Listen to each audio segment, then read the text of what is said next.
As if it hasn't been tough enough for some home sellers, imagine trying to sell your home, having it on the market while you're cleaning up a flooded basement or a leaky roof. The bad weather has had a big impact on the housing market. Here to talk about that and other developments is Darius Solomon, associate broker at Prudential Douglas Elliman. Darius, good to see you. Good morning. You know, the weather has had a huge impact.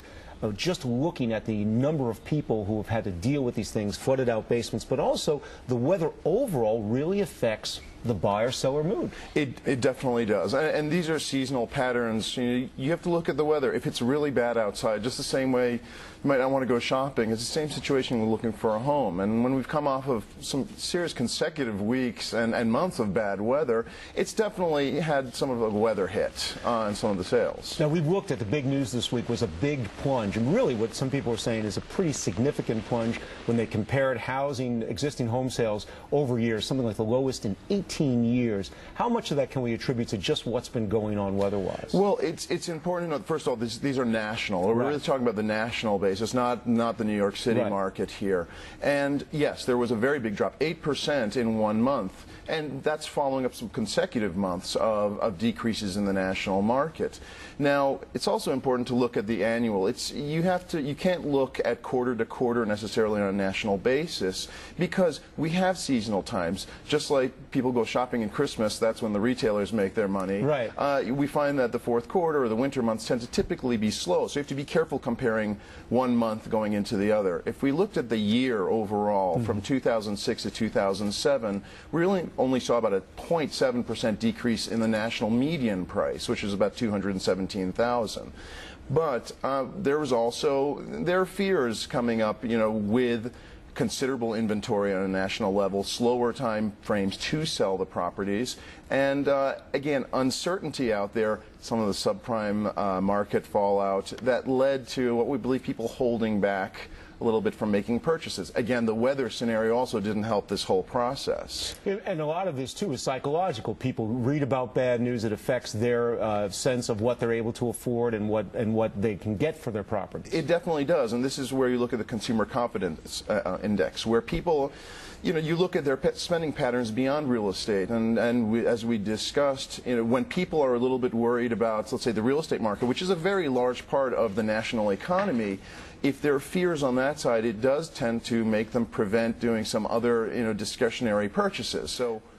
Well, no, it's interesting that you brought that up because when we're looking now at the real estate market's effect on the national economy, we're looking at one report that said big pickup truck sales are actually down because these are often bought by people working the construction trades. If the construction business is down, then they're less likely to go buy the big pickup. So you see it affecting auto sales as well. It definitely does. And again, people taking second mortgages out, things that people would have leveraged their real estate to buy something like a car might have taken some changes as well.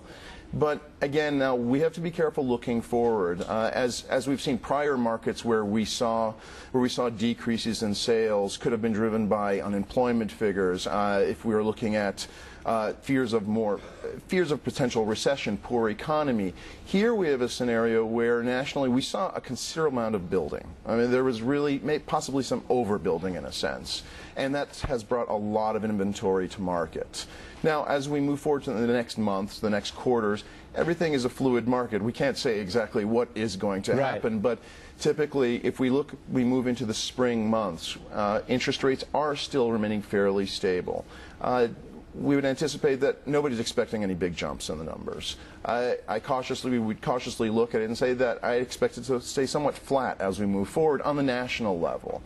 Again, it's hard to compare when you're looking at national, let's say New York City, which we often talk about, where the markets are slightly insulated here in the city as well. And you're not dealing, when you're looking at, as we look at these apartments and we look at the houses there, you're not dealing with flooding when you live on the 26th floor of a building. Exactly.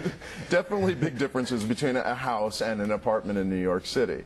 And then moving forward, again, we anticipate that we'll see some changes.